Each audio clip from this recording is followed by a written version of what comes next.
ಆತ್ಮೀಯ ಸ್ಪರ್ಧಾ ಮಿತ್ರರೇ, ತಮಗೆಲ್ಲರಿಗೂ ಮತ್ತೊಮ್ಮೆ ಜಗದೀಶ್ ಸ್ಟೇಟ್ ಇಂಪಾರ್ಟೆಂಟ್ ಯೂಟ್ಯೂಬ್ ಚಾನಲ್ಗೆ ಆತ್ಮೀಯ ಸ್ವಾಗತ. ತಮಗೆಲ್ಲರಿಗೂ ವಿಶ್ವ ಪರಿಸರ ದಿನದ ಶುಭಾಶಯಗಳು. ಆತ್ಮೀಯರೇ, ನಾನು ಪ್ರತಿದಿನ ಈ ಜೋಗ್ರಫಿಗೆ ಸಂಬಂಧಪಟ್ಟಂತಹ ಹಳೆಯ ಪ್ರಶ್ನೆ ಪತ್ರಿಕೆ ಮತ್ತು ಕೆಲವೊಂದಿಷ್ಟು ಸೈಟ್ಗಳಿದ್ದಂತಹ ಪ್ರಶ್ನೆಗಳನ್ನ, ಅಂದ್ರೆ ವೆಬ್ಸೈಟ್ ಅಲ್ಲಿ ಇದ್ದಂತಹ ಕೆಲವೊಂದು ಪ್ರಶ್ನೆಗಳನ್ನ ನಿಮ್ಮ ಮುಂದೆ ಪ್ರತಿದಿನ ಚರ್ಚೆ ಮಾಡ್ಕೊಂತ ಬರ್ತಾ ಇದ್ದೆ. ಆದ್ರೆ ಇವತ್ತು ಒಂದು ದಿನ ಈ ವಿಶ್ವ ಪರಿಸರ ದಿನದ ವಿಶೇಷತೆಗೆ ಮೀಸಲಿಡೋಣ ಅನ್ನುವಂತಹ ದೃಷ್ಟಿಕೋನದೊಳಗ ಇವತ್ತ ಈ ವಿಶ್ವ ಪರಿಸರ ದಿನಕ್ಕೆ ಸಂಬಂಧಪಟ್ಟ ಹಾಗೆ ಒಂದಿಷ್ಟು ಮಾಹಿತಿಯನ್ನು ನಿಮ್ಮ ಮುಂದೆ ನೀಡಲಿಕ್ಕೆ ನಾನು ಬಯಸ್ತಾ ಇದ್ದೇನೆ. ಇಲ್ಲಿ ಈ ಒಂದು ವಿಶ್ವ ಪರಿಸರ ದಿನದ ವ್ಯವಸ್ಥೆಯನ್ನ ನಾನು ಇವತ್ತು ಯಾಕೆ ಇಲ್ಲಿ ಆಯ್ಕೆ ಮಾಡ್ಕೊಂಡೆ ಅಂತಂದ್ರೆ, ಮುಂದಿನ ದಿನಮಾನಗಳಲ್ಲಿ ನಿಮಗೆ ಕಾಂಪಿಟೇಟಿವ್ ಎಕ್ಸಾಮ್ಸ್ಗಳಿದಾವೆ, ಜೊತೆಗೆ ಇದು ಈ ಒಂದು ಸಂದರ್ಭದೊಳಗ ತುಂಬಾ ಮುಖ್ಯವಾಗಿರುವಂತಹ ಪ್ರಚಲಿತ ವಿದ್ಯಮಾನ ಆಗಿರೋದ್ರಿಂದ ಡೆಫಿನೆಟ್ಲಿ ಎಸ್ ಎ ಮೇಲಾದ್ರೂ ಪ್ರಶ್ನೆ ಕೇಳಬಹುದು, ಇಲ್ಲ MCQ ಮಾದರಿಯೊಳಗಾದ್ರೂ ಪ್ರಶ್ನೆ ಕೇಳಬಹುದು. ಆ ದೃಷ್ಟಿಕೋನದೊಳಗ ಇವತ್ತ ಈ ಒಂದು ವಿಷಯಗಳನ್ನ ಇಟ್ಕೊಂಡು ಚರ್ಚೆ ಮಾಡೋಣ. ಮತ್ತೆ ನಾಳೆಯಿಂದ ಆಸ್ ಇಟ್ ಈಸ್ ಮತ್ತೆ ಈ ಜಾಗ್ರಫಿಗೆ ಸಂಬಂಧಪಟ್ಟಂತಹ ಡಿಸ್ಕಷನ್ ಕ್ಲಾಸಸ್ ಕಂಟಿನ್ಯೂಸ್ಲಿ ಇರ್ತದೆ. ಈ ಜಾಗ್ರಫಿ ಮುಗಿದಾದ್ಮೇಲೆ ಮತ್ತೆ ಇದೇ ಎನ್ವಿರಾನ್ಮೆಂಟಲ್ ಸ್ಟಡೀಸ್ ಅಂದ್ರೆ ಪರಿಸರ ಅಧ್ಯಯನಕ್ಕೆ ಸಂಬಂಧಪಟ್ಟ ಹಾಗೆ ಕೂಡ ಪ್ರಶ್ನೆಗಳಿಗೆ ನಾನು ನಿಮ್ಗೆ ಮಾಹಿತಿಯನ್ನ ಕೊಟ್ಕೊಂತ ಹೋಗ್ತೇನೆ.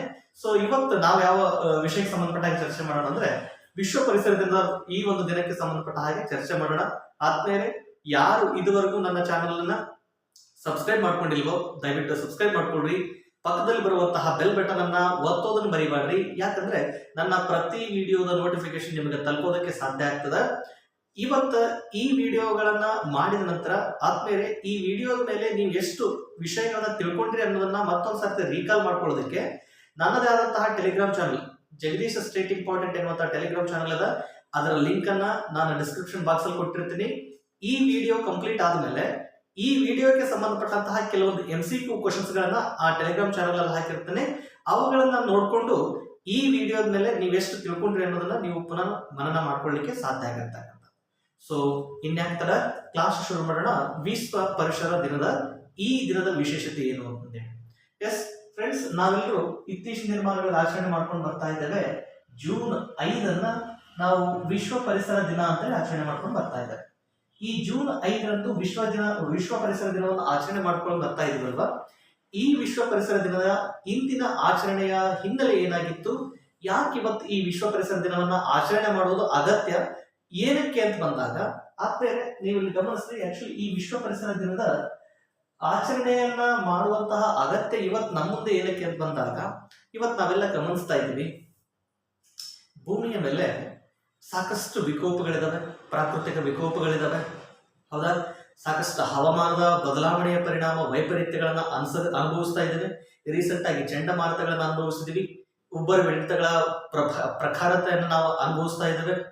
ಸಾಕಷ್ಟು ವಾಯು ಮಾಲಿನ್ಯ, ಇವತ್ತ ಪ್ರಪಂಚದ ಬಹುತೇಕ ನಗರಗಳೇನಾಗಿದಾವೆ ಅಂದ್ರೆ ಮೂಗಿಗೆ ಆಕ್ಸಿಜನ್ ಮಾಸ್ಕ್ ಅನ್ನು ಹಾಕಿಕೊಂಡು ತಿರುಗಾಡುವಷ್ಟು ಮಟ್ಟಿಗೆ ಇವತ್ತು ಕಲುಷಿತಗೊಂಡಿರ್ತಕ್ಕಂಥದ್ದಾವೆ.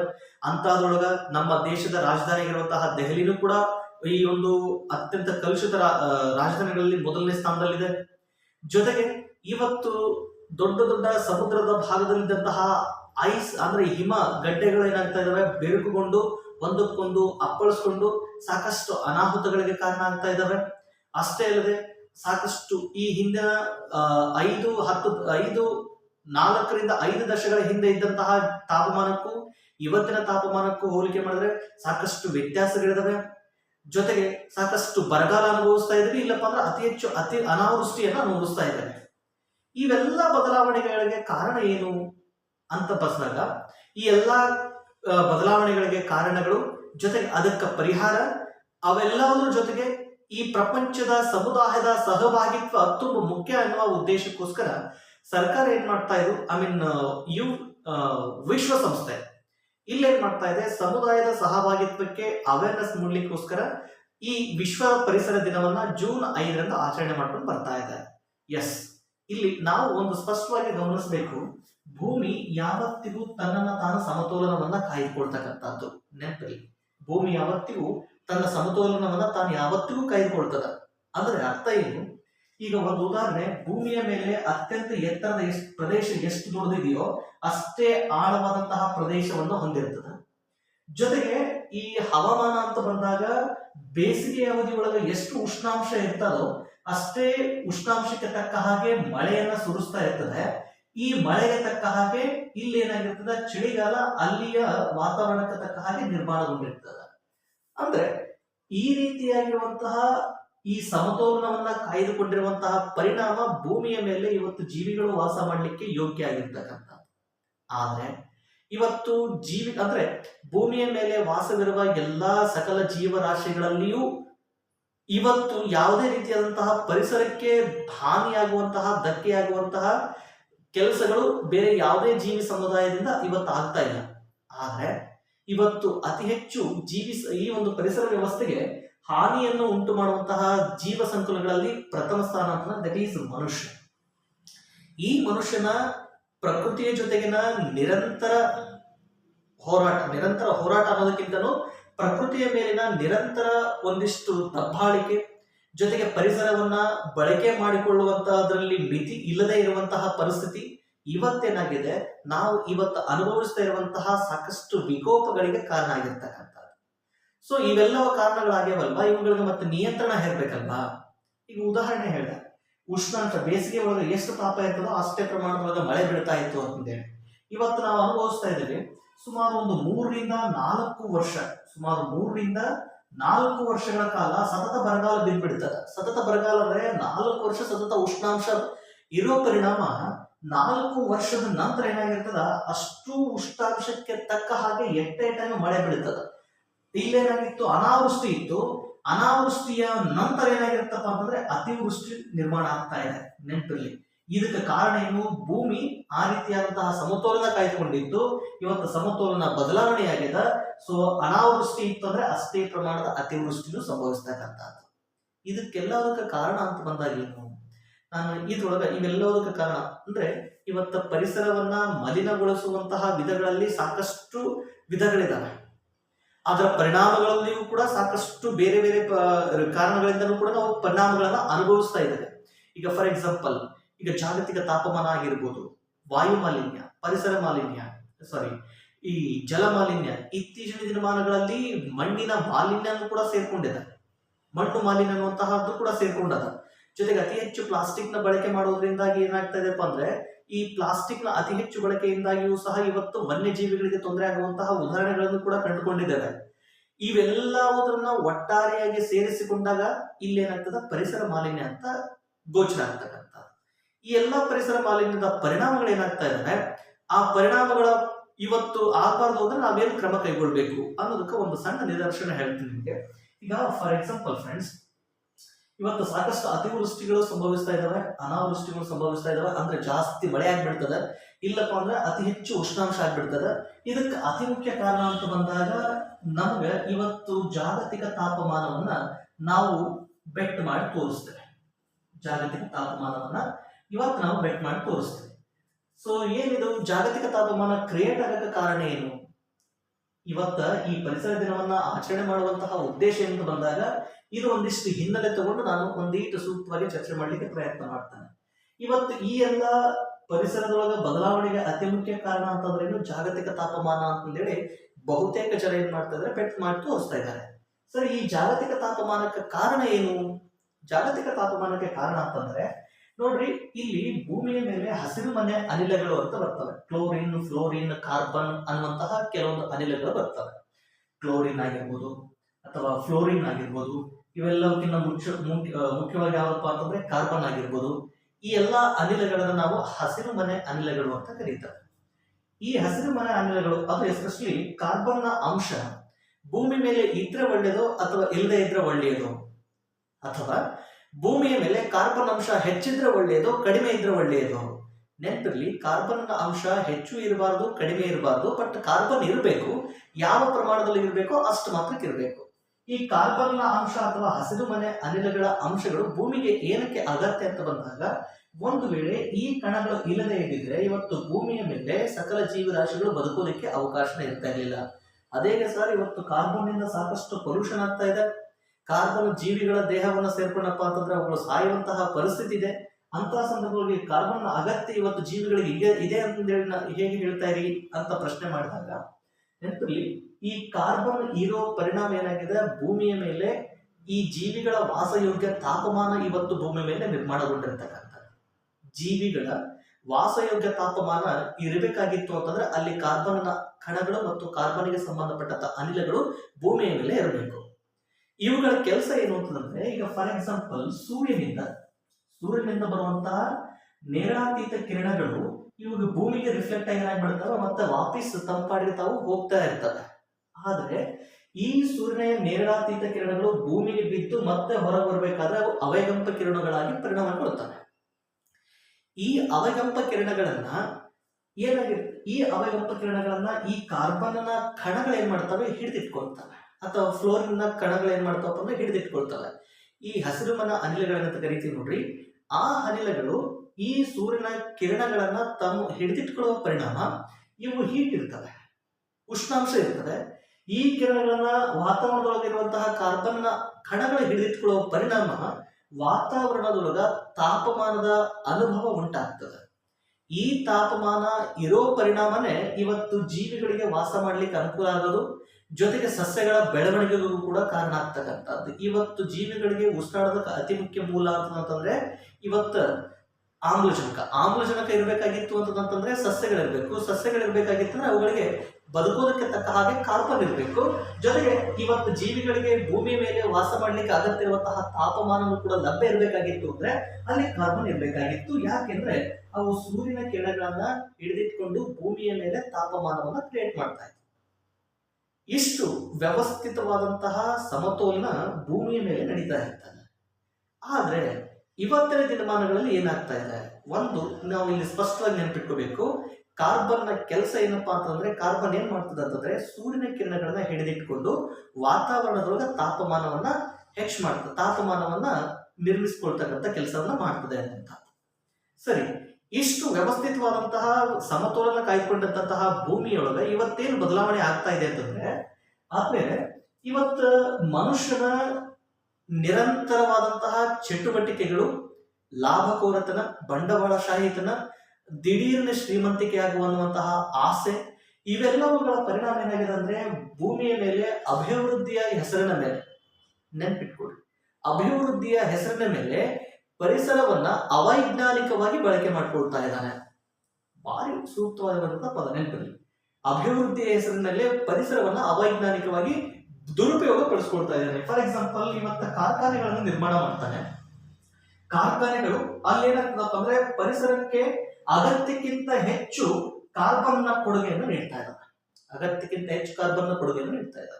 ಇವತ್ತು ನಗರಗಳ ಬೆಳವಣಿಗೆ ಹೊಂದಿದಂತೆಲ್ಲ ಇವತ್ತೇನಾಗ್ತದೆ, ಐಷಾರಾಮಿ ಜೀವನಕ್ಕೆ ಹೊಂದಿಕೊಂಡಿರುವಂತಹ ಮನುಷ್ಯ ವಾಹನಗಳ ಬಳಕೆಯನ್ನು ಹೆಚ್ಚು ಮಾಡ್ಕೊಳ್ತಾ ಇದ್ದಾನೆ. ಅವುಗಳಿಂದ ಏನಾಗ್ತದೆ, ಕಾರ್ಬನ್ನ ಮೋನಾಕ್ಸೈಡ್ ನ ಅಂಶಗಳು ಹೊರಗೆ ಬರ್ತಾ ಇದ್ದಾವೆ, ಅಂದ್ರೆ ಕಾರ್ಬನ್ ಕಣಗಳು ಹೊರಗೆ ಬರ್ತಾ ಇದ್ದಾವೆ. ಜೊತೆಗೆ ಐಷಾರಾಮಿಗೆ ತುತ್ತಾಗಿರುವಂತಹ ಬಹುತೇಕ ಜನ ಇವತ್ತೇನ್ ಮಾಡ್ತಾನೆ, ರೆಫ್ರಿಜರೇಟರ್ ಗಳನ್ನ, AC ಗಳನ್ನ ಬಳಕೆ ಮಾಡ್ತಾನೆ. ಅವುಗಳಿಂದ ಕಾರ್ಬನ್ ಮೋನಾಕ್ಸೈಡ್ ಅನ್ನುವಂತಹ ವಿಷಕಾರಿ ಅಂಶಗಳು ಹೊರಗೆ ಬರ್ತವೆ. ಈ ರೀತಿಯಾದಂತಹ ನಿರಂತರವಾಗಿ ಪರಿಸರದಲ್ಲಿ ಈ ತರ ಚಟುವಟಿಕೆಗಳ ಪರಿಣಾಮ ಏನಾಗಿದೆ ಅಂದ್ರೆ, ಇವತ್ತು ಒಂದು ಪರಿಸರ ವ್ಯವಸ್ಥೆಯೊಳಗ ಎಷ್ಟು ಪ್ರಮಾಣದೊಳಗ ಕಾರ್ಬನ್ ಅಂಶ ಇರಬೇಕಾಗಿತ್ತು ಅದಕ್ಕಿಂತ ಹೆಚ್ಚು ಕಾರ್ಬನ್ ಅಂಶ ಇವತ್ತು ನಾವೇನ್ ಮಾಡ್ತಾ ಇದ್ವಿ, ಪರಿಸರಕ್ಕೆ ಕೊಡ್ತಾ ಇದ್ದಾರೆ. ಸೊ ಈ ಪರಿಸರಕ್ಕೆ ಕೊಡ್ತಾ ಇದೀವಿ ಅಂತಂದ್ರೆ ಅದೇನ್ ಮಾಡ್ತದ, ಅದನ್ನ ತನ್ನ ಪರಿಸರದೊಳಗೆ ಉಳಿಸ್ಕೊಳ್ತು ಅಂತಂದ್ರೆ, ಈಗ ಈ ಕಾರ್ಬನ್ ಒಂದು ಲಕ್ಷಣ ಏನಾಗಿತ್ತು, ಹೀಟ್ ಅನ್ನ ಅಬ್ಸರ್ವ್ ಮಾಡ್ಕೊಳ್ತಕ್ಕಂಥ. ಇದು ಹೆಚ್ಚಾದಷ್ಟು ಏನಾಗುತ್ತೆ, ಹೆಚ್ಚು ಹೀಟ್ ಅನ್ನ ಹೀರ್ಕೊಳ್ತದ. ಹೆಚ್ಚು ಹೀಟ್ ಹೀರ್ಕೊಳ್ತಾ ಇರುವಂತಹ ಪರಿಣಾಮ ಇವತ್ತು ಜಾಗತಿಕ ತಾಪಮಾನ ಏರಿಕೆ ಆಗಿರೋದು ಅದಲ್ವಾ. ಈ ರೀತಿ ತಾಪಮಾನ ಏರಿಕೆ ಆಗಬಾರ್ದಾಗಿತ್ತು ಅಂದ್ರೆ ಏನಾಗಬೇಕಾಗಿತ್ತು, ಇವತ್ತ ಕಾರ್ಬನ್ ಅನ್ನ ಅತಿ ಹೆಚ್ಚು ಹೀರಿಕೊಳ್ಳುವಂತಹ ಸಸ್ಯವರ್ಗ ಅಂತಂದ್ರೆ ದಟ್ ಈಸ್ ಅರಣ್ಯಗಳು, ನೆನಪಿಟ್ಕೋಬೇಕು. ಈ ಅರಣ್ಯಗಳು ಏನ್ ಮಾಡ್ತವೆ, ಕಾರ್ಬನ್ ನ ಅಷ್ಟು ಅಂಶಗಳನ್ನ ಏನ್ ಮಾಡ್ತಾ ಇತ್ತು, ಹಿಡಿದಿಟ್ಕೊಳ್ತಾ ಇತ್ತು.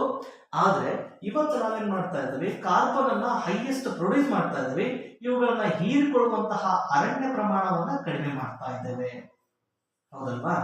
ಸೊ ಈ ಕಾರ್ಬನ್ ನ ಬಿಡ್ತಾ ಇದ್ದೀವಿ ನಿಜ, ಆದ್ರೆ ಅವುಗಳನ್ನ ಹೀರ್ಕೊಳ್ಳುವಂತಹ ಅರಣ್ಯ ನಾಶ ಆಗ್ತಿರುವ ಪರಿಣಾಮ ಏನಾಗ್ತದೆ, ಜಾಗತಿಕ ತಾಪಮಾನಕ್ಕೆ ಕಾರಣ ಆಗ್ತಾ ಇರುವಂತದ್ದು. ಸೊ ಇದು ನಾನು ಒಂದು ಆಯಾಮದಿಂದ ಹೇಳ್ತಾ ಇದ್ದೆ, ಇದರಿಂದ ಸಾಕಷ್ಟು ಆಯಾಮಗಳಿದಾವೆ. ಸೊ ಇಲ್ಲಿ ನಾವು ಒಂದು ಸ್ಪಷ್ಟವಾಗಿ ಗಮನಿಸಬೇಕು, ಇವೆಲ್ಲದಕ್ಕೆ ಮೂಲ ಕಾರಣ ಅಂತ ಬಂದಾಗ ಇವತ್ತು ಭೂಮಿಯ ಮೇಲೆ ಇರಬೇಕಾಗಿದ್ದಂತಹ ಅರಣ್ಯ ವ್ಯಾಪ್ತಿ ಏನಾಗ್ತಾ ಇದೆ, ಕಡಿಮೆ ಆಗ್ತಾ ಇರುವಂತದ್ದು ಇಲ್ಲಿ ಸ್ಪಷ್ಟತೆಯಾಗಿ ನಮ್ಗೆ ಗೊತ್ತಾಗ್ತಕ್ಕಂಥ. ಸೊ ಈ ಅರಣ್ಯ ವ್ಯಾಪ್ತಿ ಕಡಿಮೆ ಆಗಕ್ಕೆ ಕಾರಣ ಏನಂತ ಬಂದಾಗ ಮನುಷ್ಯನ ನಿರಂತರ ಚಟುವಟಿಕೆಗಳು. ಇವತ್ತಿನ ಇತ್ತೀಚಿನ ವರದಿಗಳು ತಿಳಿಸ್ಕೊಡ್ತವೆ, ನಾವು ಇಲ್ಲಿ ಸೂಕ್ಷ್ಮವಾಗಿ ಗಮನಿಸಬೇಕು. ಭೂಮಿಯ ಮೇಲೆ ಪ್ರತಿ 3 ಸೆಕೆಂಡ್ಗೆ ಒಂದು ಫುಟ್ಬಾಲ್ ಕ್ರೀಡಾಂಗಣದ ವ್ಯಾಪ್ತಿ ಎಷ್ಟಿರ್ತದೋ ಅಷ್ಟು ವ್ಯಾಪ್ತಿಯಷ್ಟು ಅರಣ್ಯ ಇವತ್ತು ಭೂಮಿಯ ಮೇಲೆ ನಾಶ ಆಗ್ತಾ ಇದೆ ಅನ್ನುವಂತಹದ್ದು ಇಲ್ಲಿ ಆಘಾತ ಪಡುವಂತಹ ಒಂದು ವರದಿಯ ಅಂಶ ಇವತ್ತು ಸಿದ್ಧಗೊಂಡಿರೋದು. ಸೊ ಇವತ್ತು ನಾವು ಭೂಮಿಯ ಮೇಲಿನ ಅರಣ್ಯವನ್ನ ಎಷ್ಟು ತೀವ್ರತರನಾಗಿ ನಾವು ನಾಶ ಮಾಡ್ತಾ ಇದ್ದೀವಿ ಅನ್ನೋದಕ್ಕೆ ಇದು ಉದಾಹರಣೆ. ಜೊತೆಗೆ ಕಳೆದ ಶತಮಾನದಲ್ಲಿ ಭೂಮಿಯ ಮೇಲೆ ಇದ್ದಂತಹ 50% ಅರಣ್ಯವನ್ನು ನಾವು ಸಂಪೂರ್ಣವಾಗಿ ನಾಶ ಮಾಡಿ ಹಾಕಿದ್ದೇವೆ. ಈ ರೀತಿಯ ಚಟುವಟಿಕೆಗಳು ಇನ್ನು ನಿರಂತರವಾಗಿ ಹೀಗೆ ಹೋಯಿತು ಅಂತಂದ್ರೆ ಮುಂದೆ ಒಂದು ದಿನ ಭೂಮಿ ತನ್ನ ಸಮತೋಲನವನ್ನ ತಾನೇ ಕಾಯ್ದುಕೊಳ್ಳೋದಕ್ಕೋಸ್ಕರ ಯಾವಾಗ ಈ ಪರಿಸರ ಸಮತೋಲನಕ್ಕೆ ಧಕ್ಕೆ ತರ್ತದೋ ಆ ಧಕ್ಕೆ ತರುವಂತಹ ಎಲ್ಲಾ ಚಟುವಟಿಕೆಗಳನ್ನ ಒಂದು ದಿನ ತನ್ನನ್ನ ತಾನೇ ನಿಯಂತ್ರಿಸಿಕೊಳ್ತದ. ನೆನಪಿರ್ಲಿ, ನಾವು ಪರಿಸರಕ್ಕೆ ಏನ್ ಕೊಡ್ತೀವೋ ಅದನ್ನ ಪರಿಸರ ಬಡ್ಡಿ ಸಮೇತ ವಾಪಸ್ ಕೊಡ್ತಾರೆ. ಅಂದ್ರೆ ತನ್ನ ಸಮತೋಲನವನ್ನ ತಾನು ಯಾವಾಗಲೂ ಕಾಯ್ದುಕೊಳ್ಳೋದಕ್ಕೋಸ್ಕರ ಏನ್ ಮಾಡ್ತದಪ್ಪ ಅಂದ್ರೆ ಭೂಮಿಗೆ ಯಾರು ಧಕ್ಕೆ ಮಾಡ್ತಾರೆ, ಪರಿಸರಕ್ಕೆ ಯಾರು ಹಾನಿ ಉಂಟು ಮಾಡ್ತದ ಅವುಗಳನ್ನ ತನ್ನಿಂದ ತಾನೇ ಕೀಳೋದಕ್ಕೆ ಪ್ರಾರಂಭ ಮಾಡ್ತದ. ಇದು ಕಾಕತಾಳೀಯನು ಅನ್ನೋ ಹಾಗೆ ಪ್ರತಿ 1 ಶತಮಾನಕ್ಕೆ ಒಂದ್ಸರ್ತಿ ಭೂಮಿಯ ಮೇಲೆ ಹೊಸ ಹೈರಾಣುಗಳು ಕ್ರಿಯೇಟ್ ಆಗ್ತಿರ್ತವೆ. ಈ ಹೈರಾಣುಗಳು ಏನಾಗ್ತವೆ, ಈ ಪರಿಸರ ವಿನಾಶಕ್ಕೆ ಕಾರಣ ಆಗುವಂತಹ ಪ್ರಾಣಿಗಳಾಗಿರ್ಬೋದು ಅಥವಾ ಬೇರೆ ಅವುಗಳ ದೇಹವನ್ನ ಸೇರಿ ಏನಾಗ್ತವೆ, ನಾಶಕ್ಕೆ ಕಾರಣ ಆಗ್ತದೆ. ಈಗ ನೀವು ಗಮನಿಸಬಹುದು, ಇದು ಕಾಕತಾಳೀಯನೂ ಹೌದು, ಕೆಲವೊಂದು ಸತ್ಯಾಂಶಗಳನ್ನು ಹೌದು. ಈ ರೀತಿಯ ವರದಿಗಳು ಖಗೋಳ ವಿಜ್ಞಾನಿಗಳೇ ನೀಡಿರ್ತಕ್ಕಂಥ. ಸೊ ಈ ರೀತಿಯಾದಂತಹ ವೈರಾಣುಗಳ ಪರಿಣಾಮ ಇವತ್ತು ನೋಡ್ರಿ, 2 ವರ್ಷ ಮನುಷ್ಯನ ಎಲ್ಲಾ ಚಟುವಟಿಕೆಗಳು ಬಂದಾದವು, ಪರಿಸರ ವ್ಯವಸ್ಥೆ ಹಚ್ಚು ಹಸಿರಾಗಿ ನಿಂತ್ಕೊಂಡಾಗ. ನೆನಪಿರ್ಲಿ, ಇಷ್ಟು ವರ್ಷ ಇಲ್ಲದೆ ಇರುವಂತಹ ಅತ್ಯುತ್ತಮವಾದಂತಹ ಮಳೆ, ಹಚ್ಚ ಹಸಿರಿನ ಅರಣ್ಯ ವ್ಯಾಪ್ತಿ ಈ 2 ವರ್ಷಗಳಲ್ಲಿ ಹೆಚ್ಚಾಗಿರ್ತಕ್ಕಂಥ ನಾವು ಗಮನಿಸಬಹುದು. ಅಂದ್ರೆ ಈ ರೀತಿಯ ಸೂಕ್ಷ್ಮ ಅಂಶಗಳನ್ನ ಗಮನಿಸಿಕೊಂಡಾಗ ನಾವೇನು ಪ್ರಯತ್ನ ಮಾಡದೇ ಇದ್ರು ಮುಂದೊಂದಿನ ಅದೇ ತಾನು ಪ್ರಯತ್ನ ಮಾಡಿ ನಮಗ ಅದಕ್ಕೆ ಪರಿಸರ ವ್ಯವಸ್ಥೆಗೆ ಧಕ್ಕೆ ಕೊಡುವಂತಹ, ಅಂದ್ರೆ ಭೂಮಿಗೆ ಪ್ರಕೃತಿಗೆ ಧಕ್ಕೆ ಆಗುವಂತಹ ಅಂಶವನ್ನ ತಾನೇ ಕಾಯ್ದುಕೊಳ್ಳುವಂತಹ ಒಂದು ಕೆಲಸಕ್ಕೆ ಅದು ಮುಂದಾದ್ರೆ ಭೂಮಿಯ ಮೇಲೆ ಮನುಷ್ಯ ಒಂದು ತೃಣಸಮನ ಬಿಡ್ತಾನೆ. ಗಮನಿಸ್ರಿ, ಆಗಾಗ ಚಂಡಮಾರುತಗಳು ಬೀಸ್ತಾ ಇರ್ತವೆ, ಅತ್ಯಂತ ದೊಡ್ಡ ಸುನಾಮಿಯಂತಹ ಅಲೆಗಳು ಬಂದು ಅಪ್ಪಳಿಸ್ತಿರ್ತವೆ, ಭೂಕಂಪಗಳು. ಈ ರೀತಿಯಾದಂತಹ ಪರಿಣಾಮ ಏನಾಗ್ತದ, ಭೂಮಿಯ ಮೇಲೆ ಇದ್ದಂತಹ ಮನುಷ್ಯ ಹಂತವಾಗಿ ನಾಶ ಆಗ್ತಾ ಇದೆ. ಇಷ್ಟೆಲ್ಲ ಆಗ್ತಾ ಇದೆ ಅಂತ ಗೊತ್ತಿದ್ರು ಸಹ ಇವತ್ತು ನಾವು ಸುಮ್ಮನೆ ಕುತ್ಕೊಂಡ್ರೆ ನಾವು ಒಂದಲ್ಲ ಒಂದು ದಿನ ಭೂಮಿಯ ಮೇಲೆ ನಾಶ ಆಗೋದು ಖಂಡಿತ. ಈ ರೀತಿಯಾದಂತಹ ಸಮಸ್ಯೆಗಳನ್ನ ಅರ್ಥಕೊಂಡಂತಹ ಭೂಮಿಯ ಮೇಲಿನ ಪರಿಸರ ತಜ್ಞರು ಏನ್ ಮಾಡಿದ್ರು, ಹೇಗಾದ್ರೂ ಮಾಡಿ ಪರಿಸರವನ್ನ ಸಂರಕ್ಷಣೆ ಮಾಡ್ಕೊಳ್ಳೇಬೇಕಲ್ವಾ. ಈ ತರ ಪರಿಸರವನ್ನ ಸಂರಕ್ಷಣೆ ಮಾಡ್ಕೊಳ್ಳದೇ ಇದ್ರೆ ಮುಂದಿನ ದಿನಮಾನಗಳಲ್ಲಿ ಮನುಷ್ಯನಿಗೆ ವಾಸ ಮಾಡ್ಲಿಕ್ಕೆ ಭೂಮಿಯ ಮೇಲೆ ಅಗತ್ಯ ಇರುವಂತಹ ಸೌಲಭ್ಯಗಳು ಮತ್ತು ಅಗತ್ಯ ಇರುವಂತಹ ಪರಿಸರ ವ್ಯವಸ್ಥೆ ನಾಶ ಆಗಬಹುದು ಅನ್ನೋ ಕಾರಣಕ್ಕೆ ಇವತ್ತು ಜನಸಾಮಾನ್ಯರಿಗೆಲ್ಲರಿಗೂ ಈ ಒಂದು ಅವೇರ್ನೆಸ್ ಅನ್ನ ಮೂಡಿಸೋದಕ್ಕೋಸ್ಕರ ಮೊದಲ ಬಾರಿಗೆ ಜಾಗತಿಕ ಪರಿಸರ ಸಮಾವೇಶವನ್ನ 1974 ಆಯೋಜನೆ ಮಾಡಿರ್ತಕ್ಕಂಥದ್ದು. ಮೊದಲ ಬಾರಿಗೆ ಜಾಗತಿಕ ಸಮಾವೇಶ. ಸೊ ನೆನ್ಪಿಟ್ಕೊಡ್ರಿ, ಇವೆಷ್ಟು ನಾನು ಯಾಕೆ ಇಲ್ಲಿ ನಿಮ್ಗೆ ಅರ್ಥೈಸೋದಕ್ಕೆ ಪ್ರಯತ್ನ ಮಾಡಿದ್ರೆ, ಯಾರಾದ್ರೂ ನೀಟಾಗಿ ಎಸ್ಸೆಗಳನ್ನು ಬರೆಯೋರು ಇದ್ರಿ ಅಂತಂದ್ರೆ ಈ ಎಸ್ಸೆ ಬರೆಯೋರಿಗೆ ಉತ್ತಮವಾದಂತಹ ಮಾಹಿತಿ ಕೊಟ್ಟಾಗ ಆಗ್ತದೆ ಈಗ, ಹೌದಾ? ಸೊ ಈ ಭೂಮಿಯ ಮೇಲೆ ಮೊದಲ ಬಾರಿ 1972ರಲ್ಲಿ 1972ರಲ್ಲಿ ಸ್ವೀಡನ್ನ ಸ್ಟಾಕ್ಹೋಮ್ನಲ್ಲಿ ಇಲ್ಲಿ ಕೊಡುವಂತಹ ಮಾಹಿತಿ ಎಲ್ಲ ನಿಮ್ಗೆ ಏನಾಗ್ತದೆ, ಈ ಪರಿಸರ ಮಾಲಿನ್ಯವನ್ನು ನಿಯಂತ್ರಣಕ್ಕೆ ಸಂಬಂಧಪಟ್ಟ ಹಾಗೆ MCQ ಪ್ರಶ್ನೆಗಳಿಗೆ ಬರ್ತಾ ನೋಡ್ರಿ, ಅವುಗಳಿಗೆ ಅನುಕೂಲ ಆಗ್ತದೆ ಈಗಿನ ಮಾಹಿತಿ. ಸ್ವೀಡನ್ನ ಸ್ಟಾಕ್ಹೋಮ್ನೊಳಗ ಮೊದಲಿಗೆ ಈ ವಿಶ್ವ ಪರಿಸರ ಜಾಗತಿಕ ಸಮಾವೇಶ ಆಯೋಜನೆಗೊಳ್ತದ. ಸೊ 1972ರಲ್ಲಿ ಸ್ಟಾಕ್ಹೋಮ್ ಸಮಾವೇಶ ಎಲ್ಲಿ ಆಯೋಜನೆಗೊಳ್ತು ಅಂತ ಪ್ರಶ್ನೆ ಕೇಳ್ತಾನೆ. ಈ ಸ್ಟಾಕ್ಹೋಮ್ ಎಲ್ಲಿದೆಪ್ಪ ಅಂತಂದ್ರೆ ಸ್ವೀಡನ್ ಒಳಗದ. ಸ್ಟಾಕ್ಹೋಮ್ ಸಮಾವೇಶ ಎಷ್ಟರಲ್ಲಿ ಆಯೋಜನೆಗೊಳ್ತು ಅಂತ ಹೇಳ್ತಿರ್ತಾನೆ, 1972ರಲ್ಲಿ ಆಯೋಜನೆಗೊಂಡಿರ್ತಕ್ಕಂಥದ್ದು. ಸರಿ, ಇವೆಲ್ಲ ನಾವು ಇವತ್ತಿನ ಪರಿಣಾಮಗಳನ್ನು ಅನುಭವಿಸ್ತಾ ಇದೀವಲ್ವಾ, ಈ ಪರಿಣಾಮಗಳ ಬಗ್ಗೆ ಮುಂದೆ ಆಲೋಚನೆ ಮಾಡಿ ಫಸ್ಟ್ ಏನಾಗಿತ್ತು, 1972ರಲ್ಲಿ ಜಾಗತಿಕ ಪರಿಸರ ಸಮಾವೇಶವನ್ನು ಆಯೋಜನೆ ಮಾಡಿಕೊಳ್ಳಾಯಿತು. ಆ ಜಾಗತಿಕ ಸಮಾವೇಶದ ಆಯೋಜನೆಯ ಸಂದರ್ಭದೊಳಗೆ ಬಂದಂತಹ ತೀರ್ಮಾನ ಏನು ಅಂತಂದ್ರೆ, ಇವತ್ತು ಪರಿಸರ ವಿನಾಶ ಆಗ್ತಾ ಇದೆ, ಈ ಪರಿಸರ ವಿನಾಶ ಆಗ್ತಾ ಇರೋದನ್ನ ನಿಯಂತ್ರಣ ಮಾಡ್ಕೋಬೇಕಾಗಿತ್ತನಪ್ಪ ಅಂದ್ರೆ ಹೇಗಾದ್ರೂ ಮಾಡಿ ಪರಿಸರವನ್ನ ಸಮತೋಲನ ಕಾಯ್ಕೋಬೇಕು, ನಾಶ ಆಗಿರುವ ಪರಿಸರವನ್ನ ಉಳಿಸ್ಕೋಬೇಕು. ಇಲ್ಲಿ ಈ ಒಂದು ಅವೇರ್ನೆಸ್ ಹೆಚ್ಚಾಗಿ ಯಾರಿಗೆ ತಲುಪಿಸಬೇಕು ಅಂತಂದ್ರೆ ಜನ ಸಮುದಾಯಕ್ಕೆ ಈ ಒಂದು ಭಾಗ ಇಲ್ಲಿ ಪರಿಸರ ವ್ಯವಸ್ಥೆ ಉಳಿಬೇಕಾಗಿತ್ತು ಅಂತಂದ್ರೆ ಜನರ ಸಹಭಾಗಿತ್ವದ ಅಗತ್ಯತೆ ತುಂಬಾ ಇದೆ. ಆ ಜನರಿಗೆ ಇಲ್ಲಿ ಅವೇರ್ನೆಸ್ ಅನ್ನ ಮೂಡಿಸ್ಬೇಕು. ಆ ಒಂದು ಕೆಲಸವನ್ನ ಪ್ರಪಂಚದ ಎಲ್ಲಾ ರಾಷ್ಟ್ರಗಳು ಮಾಡ್ಬೇಕು. ಆ ಉದ್ದೇಶ ಇಟ್ಕೊಂಡು ಇವತ್ತು ನಾವು ದಿನನಿತ್ಯ ಜನ ಏನ್ ಮಾಡ್ತಾರೆ, ನಮ್ಮದೇ ಆದಂತಹ ಕೆಲಸ ಕಾರ್ಯಗಳಲ್ಲಿ ಮುಳುಗೋಗ್ಬಿಡ್ತೀವಿ. ಬೆಳಗ್ಗೆ ಎದ್ದ ತಕ್ಷಣ ಆಯ್ತು, ನಮ್ಮ ಟೈಮ್ ಟೇಬಲ್ ಶುರು ಆಗ್ತದ, ಆಫೀಸ್ಗೆ ಹೋಗೋಣ, ಅಷ್ಟೇ ಆಫೀಸ್ಗೆ ಹೋಗ್ಬೇಕು, 6 ಗಂಟೆಗೆ ಮನೆ ಬರ್ಬೇಕು, ಮತ್ತೆ ಸೇರ್ಬೇಕು, ನೆಕ್ಸ್ಟ್ ಮತ್ತೆ ಈ ರೀತಿ ದಿನನಿತ್ಯದ ಚಟುವಟಿಕೆ ಒಳಗ ಅವನೇ ಮಗ್ನನಾಗ್ಬಿಟ್ಟಿರ್ತಾನೆ. ಬಟ್ ಅವನೊಂದು ಅವೇರ್ನೆಸ್ ಮೂಡಿಸೋದಕ್ಕೆ ಸಾಧ್ಯ ಆಗ್ಬೇಕಂತೇಳಿ ಒಂದು ಪ್ರತ್ಯೇಕ ದಿನವನ್ನ ನಿರ್ಧಾರ ಮಾಡಿದ್ರು. ಸೊ ಆ ದಿನ ಇವತ್ತು ಪ್ರಪಂಚದ ಎಲ್ಲಾ ಜನರಿಗೆ ವಿಶ್ವದ ಪರಿಸರದ ಮೇಲೆ ಕಾಳಜಿ ಮೂಡಲಿ, ಪರಿಸರವನ್ನ ಸಂರಕ್ಷಣೆ ಮಾಡ್ಕೊಳ್ಳಿಕ್ಕೆ ಆ ಒಂದು ದಿನ ಅವರಿಗೆ ಮಾಹಿತಿಯನ್ನ ಕೊಡೋಣ.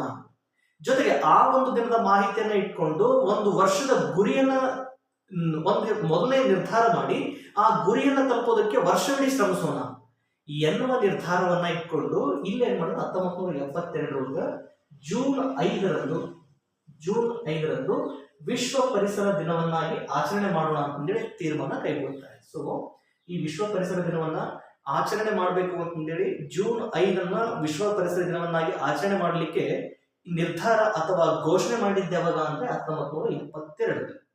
ಈ 1972 ನಂತರ ಬಟ್ ಈ ವಿಶ್ವ ಪರಿಸರ ದಿನವನ್ನ ಮೊದಲಿಗೆ ಆಚರಣೆ ಮಾಡಿದ್ದು ಯಾವಾಗ ಅಂದ್ರೆ 1974 ನಂತರ.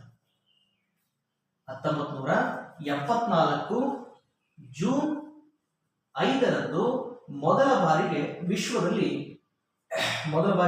ವಿಶ್ವದಲ್ಲಿ ಪರಿಸರ ದಿನಾಚರಣೆಯನ್ನ ಆಚರಣೆ ಮಾಡಲಾಯಿತು. 1972 ಈ ಸ್ಟಾಕ್ಹೋಮ್ ಸಮಾವೇಶದೊಳಗ ಪ್ರಪಂಚದಾದ್ಯಂತ ಸುಮಾರು 143 ರಾಷ್ಟ್ರಗಳು ಈ ಸಮಾವೇಶದಲ್ಲಿ ಪಾಲ್ಗೊಂಡು ಎಲ್ಲರೂ ಇದಕ್ಕೆ ಒಪ್ಪಿಗೆ ಒಪ್ಪಿಕೊಂಡ್ರು. ಸೊ 1974 ಜೂನ್ 5ರಂದು ಪ್ರಪಂಚದಲ್ಲಿ ಮೊದಲ ಬಾರಿಗೆ ವಿಶ್ವ ಪರಿಸರ ದಿನವನ್ನ ಆಚರಣೆ ಮಾಡಿಕೊಂಡ್ರಾಯ್ತು. ಸೊ ನಾಳೆ ಇದು ನಿಮಗೆ ಪ್ರಶ್ನೆ ಇರುತ್ತೆ. ಈ ರೀತಿ ಅಂದ್ರೆ ಈ ವಿಶ್ವ ಪರಿಸರ ದಿನವನ್ನ ಮೊದಲ ಬಾರಿಗೆ 1974 ಜೂನ್ 5ರಂದು ಆಯೋಜನೆ ಮಾಡಲಾಯಿತು. ಆ ಜೂನ್ 5ರಂದು ಆಯೋಜನೆ ಮಾಡಿದ ಅವತ್ತಿನಿಂದ ಇಲ್ಲೇನ್ ಮಾಡ್ತಾ ಇದ್ದಾರೆ, ಪ್ರತಿಯೊಂದು ದೇಶ ಆ ದಿನದಂದು ಆತಿಥ್ಯವನ್ನ ವಹಿಸಿ ಒಂದು ಥೀಮನ್ನ ಇಟ್ಕೊಂಡು ಆ ಥೀಮನ್ನ ಗುರಿಯನ್ನ ಒಂದು ವರ್ಷ ಪೂರ್ತಿ ಸಾಧನೆ ಮಾಡ್ಬೇಕನ್ನೋ ಉದ್ದೇಶ ಇಟ್ಕೊಂಡು ಸರ್ಕಾರ ವಿಶ್ವಸಂಸ್ಥೆ ಏನ್ ಮಾಡ್ತಪ್ಪ ಅಂದ್ರೆ ಇಲ್ಲಿ ಕೆಲವೊಂದು ರಾಷ್ಟ್ರಗಳಿಗೆ ಆತಿಥ್ಯವನ್ನು ನೀಡಲಿಕ್ಕೆ ಪ್ರಾರಂಭ ಮಾಡಿತು. ಈ 1974 ಜೂನ್ 5 ಈ ಜಾಗತಿಕ ಸಮಾವೇಶದ ಆತಿಥ್ಯವನ್ನ ಯಾರು ವಹಿಸಿಕೊಂಡಿತ್ತು ಅಂದ್ರೆ USA ಸ್ಪೋಕೇನ್ ಎನ್ನುವಂತಹ ನಗರದಲ್ಲಿ. ಈ USA ಸ್ಪೋಕೇನ್ ನಗರ ಈ 1974 ಜೂನ್ 5 ಮೊದಲ ಈ ಜಾಗತಿಕ ದಿನವನ್ನ ಜಾಗತಿಕ ಪರಿಸರ ದಿನವನ್ನ ಆಚರಣೆ ಮಾಡಿದಂತಹ ಸಂದರ್ಭದೊಳಗ ಈ ಸಮಾವೇಶ ಎಲ್ಲಿ ಆಯೋಜನೆ ಮಾಡಿತ್ತು ಅಂದ್ರೆ USA ಸ್ಪೋಕೇನ್ ಎನ್ನುವಂತಹ ನಗರದೊಳಗ. ಸೊ ಇದ್ರ ಥೀಮ್ ಏನಾಗಿತ್ತನಪ್ಪ ಅಂದ್ರೆ ಕೇವಲ ಒಂದು ಭೂಮಿ ಎನ್ನುವಂತಹ ಥೀಮ್ ಅನ್ನು ಇಟ್ಕೊಂಡು ಈ ವಿಶ್ವ ಪರಿಸರ ದಿನವನ್ನ ಪ್ರಾರಂಭ ಮಾಡಲಾಯಿತು. ಕೇವಲ ಒಂದು ಭೂಮಿ, ಓನ್ಲಿ ಒನ್ ಅರ್ತ್ ಅಂತಂದ್ರೆ ಓನ್ಲಿ ಒನ್ ಅರ್ತ್. ಈ ಓನ್ಲಿ ಒನ್ ಅರ್ತ್ ನ ಇಂಟೆನ್ಷನ್ ಏನಾಗಿತ್ತು, ಇವತ್ತು ಭೂಮಿಯ ಮೇಲೆ ಜೀವಿಗಳ ವಾಸಯೋಗ್ಯಕ್ಕೆ ಇರುವಂತಹ ಏಕೈಕ ಗ್ರಹ ಅನ್ನೋದೊಂದು ಭೂಮಿ. ಆ ಭೂಮಿಯನ್ನ ಸಂರಕ್ಷಣೆ ಮಾಡಿಕೊಳ್ಳುವಂತಹ ಅನಿವಾರ್ಯತೆ ಇದೆ ಎನ್ನುವಂತಹ ಒಂದು ಥೀಮ್ ಅನ್ನು ಇಟ್ಕೊಂಡು ಮೊದಲ ಜಾಗತಿಕ ಸಮಾವೇಶ ಪ್ರಪಂಚದೊಳಗ ಆಯೋಜನೆಗೊಂಡಿರ್ತಕ್ಕಂಥದ್ದು. ಇದಾದ ಮೇಲೆ ನೆನಪಿರ್ಲಿ ಫ್ರೆಂಡ್ಸ್, ನಿಮಗೆ ಈ ಜಾಗತಿಕ ಸಮಾವೇಶಗಳು ಆಯೋಜನೆಗೊಳ್ಳೋದಲ್ಲ, ಈ ಪ್ರತಿ ವರ್ಷ ಜೂನ್ 5ರಂದು ಒಂದು ವಿಶೇಷ ಥೀಮ್ ಅನ್ನು ಇಟ್ಕೊಂಡು ಒಂದು ವಿವಿಧ ರಾಷ್ಟ್ರಗಳ ಆತಿಥ್ಯದೊಳಗ ಪ್ರತಿ ವರ್ಷ ಜಾಗತಿಕ ವಿಶ್ವ ಪರಿಸರ ಸಮಾವೇಶ ಆಯೋಜನೆಗೊಳ್ತಾ ಇರ್ತದೆ. ಸೊ 1974 ನಿರಂತರವಾಗಿ 2021 ಇವತ್ತಿನ ದಿನದವರೆಗೂ ಪ್ರತಿ ವರ್ಷ ಒಂದೊಂದು ಥೀಮ್ ಅನ್ನು ಇಟ್ಕೊಂಡು ಒಂದೊಂದು ದೇಶದ ಈ ಒಂದು ವಿಶ್ವ ಪರಿಸರ ಸಮಾವೇಶದ ಆತಿಥ್ಯವನ್ನು ವಹಿಸಿಕೊಂಡು ಪ್ರತಿ ವರ್ಷ ಇವತ್ತು ಜಾಗತಿಕವಾಗಿ ಪರಿಸರದ ಸಂರಕ್ಷಣೆಯ ಬಗೆಗೆ ಇವತ್ತು ಮನವರಿಕೆ ನೀಡ್ಕೊಂಡು ಬರ್ತಾ ಇದ್ದಾರೆ. ಆ ರೀತಿಯ ಪ್ರಮುಖ ಸಮಾವೇಶಗಳಲ್ಲಿ ಕೆಲವೊಂದುಗಳನ್ನ ನಾವು ನೆನಪಿಟ್ಕೊಳ್ಳೋಕೆ ಸಾಧ್ಯ ಆಗ್ಬೇಕು. ಯಾಕಂದ್ರೆ ಕೆಲವೊಂದು ಸಾರ್ತಿ ಪ್ರಶ್ನೆ ಮಾಡ್ತಿರ್ತಾನೆ, ಜಾಗತಿಕ ತಾಪಮಾನವನ್ನು ನಿಯಂತ್ರಣ ಮಾಡ್ಲಿಕ್ಕೋಸ್ಕರ ಪ್ರತ್ಯೇಕ ಸಮಾವೇಶಗಳು ಆಯೋಜನೆ ಮಾಡಲಾಗ, ಪರಿಸರ ಇದ್ರೊಳಗ ವನ್ಯಜೀವಿ ಸಂರಕ್ಷಣೆಗೋಸ್ಕರ ಪ್ರತ್ಯೇಕ ಸಮಾವೇಶಗಳು ಆಯೋಜನೆ ಮಾಡಲಾಗ, ಜೊತೆಗೆ ಈ ರಾಮ್ಸಾರ್ ಜೌಗು ಪ್ರದೇಶಗಳನ್ನು ಸಂರಕ್ಷಣೆ ಮಾಡ್ಲಿಕ್ಕೋಸ್ಕರ ಪ್ರತ್ಯೇಕ ಸಮಾವೇಶಗಳು ಆಯೋಜನೆಗೊಂಡಾವ. ಜೊತೆಗೆ ಪರಿಸರವನ್ನ ಸಂರಕ್ಷಣೆ ಮಾಡ್ಕೊಳ್ಳೋದಕ್ಕೋಸ್ಕರ ಕೂಡ ಪ್ರತ್ಯೇಕ ಸಮಾವೇಶಗಳು ಆಯೋಜನೆಗೊಂಡಾವ. ಇಲ್ಲಿ ನಮಗೆ ಪ್ರಶ್ನೆ ಕೇಳ್ತಿರ್ತಾನೆ, ಈ ಕೆಳಗಿನ ಯಾವ ಸಮಾವೇಶವು ಜಾಗತಿಕ ಪರಿಸರ ಸಮಾವೇಶಕ್ಕೆ ಸಂಬಂಧಪಟ್ಟಿದೆ ಅನ್ನೋ ಲೆಕ್ಕದೊಳಗ ಪ್ರಶ್ನೆ ಕೇಳ್ತಿರ್ತಾನೆ. ಆ ದೃಷ್ಟಿಕೋನದೊಳಗ ಕೆಲವೊಂದು ಪರಿಸರ ಸಮಾವೇಶಗಳು ಯಾವ್ಯಾವ ವರ್ಷದೊಳಗ ಎಲ್ಲೆಲ್ಲಿ ಆಯೋಜನೆಗೊಂಡಿದ್ವು ಅನ್ನೋದನ್ನ ನೋಡ್ಕೊಳ್ಳಿಕ್ಕೆ ಸಾಧ್ಯ ಆಗ್ಬೇಕು. ಜೊತೆಗೆ ಇತ್ತೀಚಿನ ಕೆಲವೊಂದು ಸಂದರ್ಭದೊಳಗ ಯಾವ್ಯಾವ ರಾಷ್ಟ್ರಗಳು ಆತಿಥ್ಯವನ್ನು ವಹಿಸಿಕೊಂಡಿತ್ತು ಮತ್ತು ಅವುಗಳ ಥೀಮ್ ಏನಾಗಿತ್ತು ಅನ್ನೋದನ್ನು ಕೂಡ ಸ್ವಲ್ಪ ಗಮನಿಸೋದಕ್ಕೆ ಪ್ರಯತ್ನ ಮಾಡೋಣ.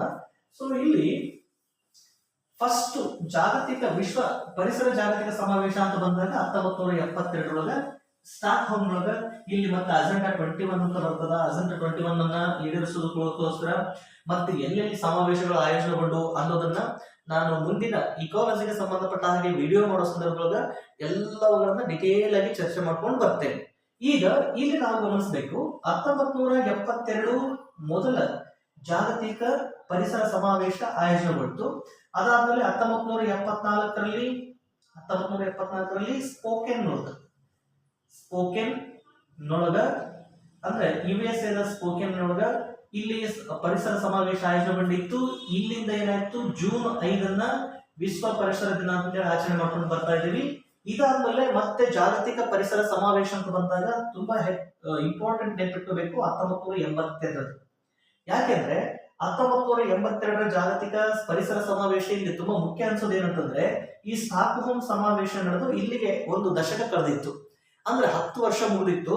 ಸೊ ಆ ಕಾರಣಕ್ಕೆ ಇಲ್ಲೇನಾಗಿತ್ತು ಅಂತಂದ್ರೆ, ಈ ಒಂದು ಜಾಗತಿಕ ಸಮಾವೇಶ ಇದು 1982 ಎಲ್ಲಿ ಆಯೋಜನೆಗೊಂಡಿತು ಅಂತಂದ್ರೆ ಬಾಂಗ್ಲಾದ ಢಾಕಾದೊಳಗ. ನೆನಪಿರಲಿ, ಬಾಂಗ್ಲಾದ ಢಾಕಾದಲ್ಲಿ ಈ ಒಂದು ಸಮಾವೇಶ ಆಯೋಜನೆಗೊಂಡಿತು. 1982 ನಂತರ ಮತ್ತೆ ನಾವು ನೆನಪಿಟ್ಕೋಬೇಕು 1992, ಅದಾದ್ಮೇಲೆ 2002, ದೆನ್ 2012. ಸೊ ಇಲ್ಲಿ ಬಾಂಗ್ಲಾದ ಢಾಕಾ ಅಂದ್ರೆ ಪ್ರತಿ 10 ವರ್ಷಗಳಿಗೆ ಒಂದ್ಸರ್ತಿ ಎಲ್ಲೆಲ್ಲಿ ಈ ಪರಿಸರ ಜಾಗತಿಕ ಸಮಾವೇಶಗಳು ಆಯೋಜನೆಗೊಂಡಿವಲ್ಲ ಆ ಸಮಾವೇಶಗಳನ್ನ ನಮಗೆ ಏನ್ ಪ್ರಶ್ನೆ ಕೇಳ್ತಿರ್ತಾರೆ. ಈಗ ಫಾರ್ ಎಕ್ಸಾಂಪಲ್, ಈಗ 1992 ಆಯೋಜನೆಗೊಳ್ತು ಅಂತಂದ್ರೆ ರಿಯೋ ಡಿ ಜನೈರೋ ಅಂತಂದ್ರೆ ಬ್ರೆಜಿಲ್ನ ರಿಯೋ ಡಿ ಜನೈರೋದೊಳಗ. ದೆನ್ ನೆಕ್ಸ್ಟ್ 2002 ಶೆಂಜನ್, ಇದು ಹೆಸರು ನೋಡಿದ ತಕ್ಷಣ ಗೊತ್ತಾಗ್ಬಿಡ್ತಿದೆ ಯಾವ ದೇಶ ಅಂತಂದೇಳಿ, ಚೀನಾದೊಳಗ ಆಯೋಜನೆಗೊಂಡಿತ್ತು. ದೆನ್ 2012 ಬ್ರೆಜಿಲಿಯಾದೊಳಗ ಆಯೋಜನೆಗೊಂಡಿರ್ತಕ್ಕಂಥದ್ದು, ಇದು ಬ್ರೆಜಿಲ್ ಒಳಗ. ಸೊ ಇಲ್ಲೇ ಪ್ರಶ್ನೆ ಕೇಳ್ತಾನೆ, 1992 ರಿಯೋ ಡಿ ಜನೈರೋ ಸಮಾವೇಶ, 2002 ಸೆಂಜಿನ್ ಸಮಾವೇಶ, ಬೇರೆ ಇನ್ನೊಂದು ಯಾವ್ದನ್ನು ಕೊಟ್ಟು ಈ ಕೆಳಗಿನ ಯಾವುದು ಜಾಗತಿಕ ಪರಿಸರ ಸಮಾವೇಶ ಆಯೋಜನೆ ಆಗಿರ್ಲಿಲ್ಲ ಅಂತ ಪ್ರಶ್ನೆ ಕೇಳ್ತಿರ್ತಾನೆ. ಸೊ ಅಂತ ಸಂದರ್ಭದೊಳಗ ಇವುಗಳನ್ನ ನೆನಪಿಟ್ಕೊಳ್ಳಿಕ್ಕೆ ಸಾಧ್ಯ ಆಗಿರ್ಬೇಕು. ಸೊ ಇಲ್ಲಿ ಪ್ರಮುಖ ವಿಶ್ವ ಪರಿಸರ ಸಮಾವೇಶ ಅಂತಂದ್ರೆ ಈ ರೀತಿಯಾಗಿರ್ತಕ್ಕಂಥದ್ದು ಪ್ರತಿ ದಶಕಗಳು. ಈಗ ನೆಕ್ಸ್ಟ್ ಏನಾಗ್ತದೆ, 2022 ಬಂತು ಅಂತಂದ್ರೆ ಈ ಸ್ಟಾಕ್ಹೋಮ್ ಸಮಾವೇಶದ 50 ವರ್ಷಗಳಾಗ್ತವೆ. ಅಂದ್ರೆ ಮೊದಲ ಜಾಗತಿಕ ವಿಶ್ವ ಪರಿಸರ ಸಮಾವೇಶ ಆಯೋಜನೆಗೊಂಡಿತ್ತಲ್ಲ ಅದಕ್ಕೆ ಸುಮಾರು 50 ವರ್ಷ ಕಂಪ್ಲೀಟ್ ಆಗ್ತವೆ. ನೋಡೋಣ ಅದಕ್ಕೆ ಸಂಬಂಧಪಟ್ಟಾಗ ಮತ್ತೆ ಥೀಮ್ ಬರ್ತದ, ಅದಕ್ಕೆ ಚರ್ಚೆ ಮಾಡೋಣ. ಇವಿಷ್ಟು ನೆನ್ಪಿಟ್ಕೊಳ್ಳಕ್ ಸಾಧ್ಯ ಆಗಬೇಕು. ದೆನ್ ನೆಕ್ಸ್ಟ್, ಈ ಜಾಗತಿಕ ಸಮಾವೇಶ ಭಾರತದೊಳಗಿನ ಆಯೋಜನೆಗೊಳ್ಳಿಲ್ವಾ ಅಥವಾ ಆಯೋಜನೆಗೊಂಡಿಲ್ವಾ ಅಂತ ಪ್ರಶ್ನೆ ಮಾಡಿದಾಗ, ಮೊದಲ ಬಾರಿಗೆ ಈ ಜಾಗತಿಕ ಪರಿಸರ ಸಮಾವೇಶ ನೋಡ್ರಿ, ಈ ಜಾಗತಿಕ ಪರಿಸರ ಸಮಾವೇಶ ಪ್ರತಿ ವರ್ಷ ಜೂನ್ 5 ಆಯೋಜನೆಗೊಳ್ತಾ ಇರ್ತದೆ. ಆ ರೀತಿ 2011 ಮೊದಲ ಬಾರಿಗೆ ಭಾರತದ ದೆಹಲಿಯಲ್ಲಿ ಮೊದಲ ಬಾರಿಗೆ ಈ ಜಾಗತಿಕ ಪರಿಸರ ಸಮಾವೇಶ ಆಯೋಜನೆಗೊಂಡಿತ್ತು. ಅಂದ್ರೆ ಜೂನ್ 5 2011 ಭಾರತದೊಳಗ ಮೊದಲ ಬಾರಿಗೆ ಈ ಒಂದು ವಿಶ್ವ ಪರಿಸರ ದಿನಾಚರಣೆಯ ಸಮಾವೇಶ ಆಯೋಜನೆಗೊಂಡಿತ್ತು. ಆ ಒಂದು ವರ್ಷದ ಥೀಮ್ ಏನಾಗಿತ್ತಪ್ಪ ಅಂದ್ರೆ ಕಾಡುಗಳು ಜೊತೆಗೆ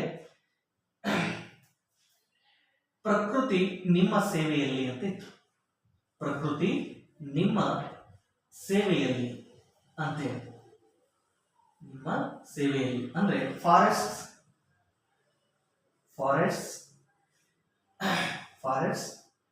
ಅಂಡ್